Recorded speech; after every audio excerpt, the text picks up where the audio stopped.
Hi there, Howard Tinker from Restaurant Profits here. It's been a few weeks since I've done a video, and the reason for that is that I've been on the road in New South Wales and Queensland and spent a few weeks sampling lots of different restaurants and cafes and bars and things like that. So I've got a good idea about what's going on in the industry and the things that people are being challenged with.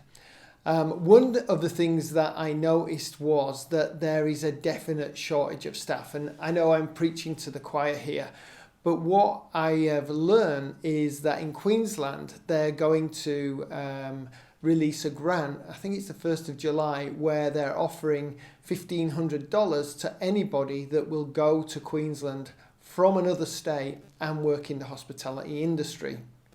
On top of that, they're giving them travel expenses, which is great. I mean, number one, it's great for Queensland to do that for their hospitality industry, and number two, it's acknowledging the real situation, which is that we are short of staff.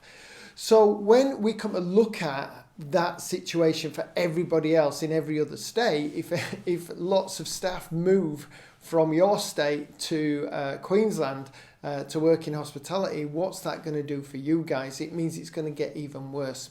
So what I wanted to talk about is not only how do you find staff, how do you recruit them, but how do you keep them once you've got them.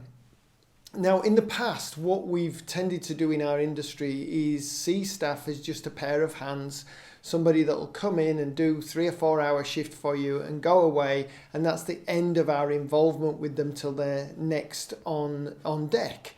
And unfortunately, some people mistreated staff, they underpaid them or didn't pay them at all, and they treat them badly. So unfortunately, that was the standard. The very lowest standard in our industry. And of course, there's lots of good examples. We just don't hear about the good examples. But it wasn't unusual for people to work hours that they didn't get paid for. We all know that. The thing is now, the shoe's on the other foot, and the staff have all of the power because there's a lack of supply of staff. So what can you do to make sure that, number one, the staff choose you as a place to work, and number two, that they stay there once they're there?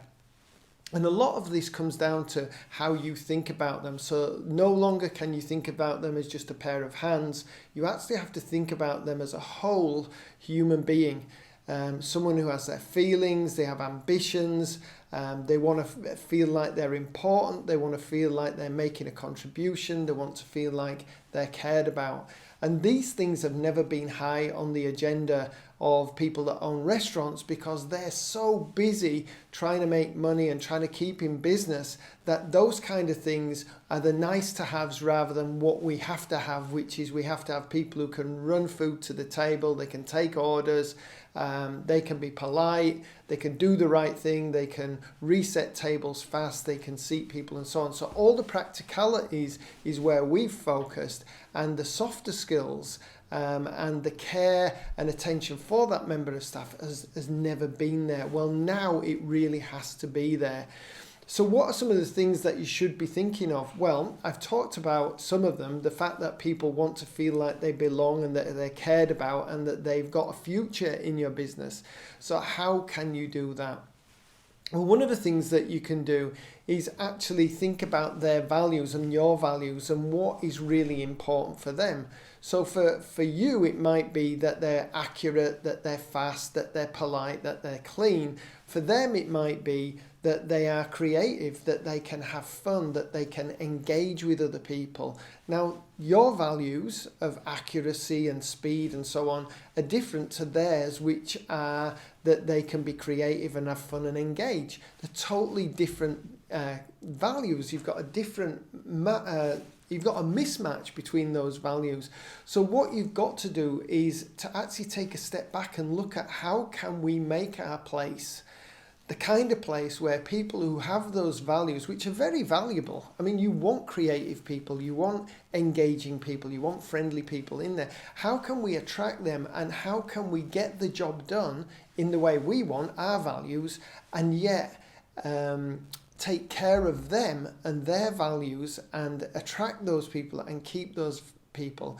So one of the things that we do is I work with my clients to look at that. What are the things that you're hearing that people are actually coming for and wanting and will stay for, as opposed to leave and go find it somewhere else? And how do you make sure that that is taken care of in your business, so that they don't go somewhere else to find it elsewhere? And we do a lot of work around values, around that really strange word, values, so that some training can take place, not by us. You can do it yourself within your team, and many of my clients do training with their team, so that people absolutely feel like they're understood, that they're heard, and that they're valued. So looking at, what kind of training can you do? Now, later in this year, we are going to run a course on values and values training and staff. So if you're interested in that, let me know and I'll get you the information, and you can see if it's for you, and if it is, come along and have some of that training. Even bring some of your staff along and we can do some staff training for them. It's going to be for many restaurateurs, so it's not going to be done in your venue, so it's not going to cost you an arm and a leg. So if you're interested in that, let us know, and what we'll work on is how you make your place the kind of place that people want to work and that they don't want to leave, even though they're getting induced away by better money and so on from another state or another restaurant. If you're interested in that, let me know at restaurantprofits.com.au.